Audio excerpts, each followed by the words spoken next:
war da jetzt da noch was? Nee, oder? Ja, da können wir das Foto holen. Ne? Digga, das Ding haben wir in 5 Minuten einmal durchgeholt. Ich hab aber gedacht,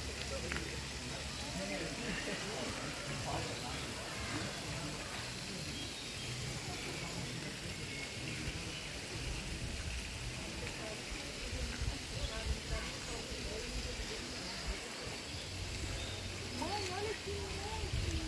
que legal!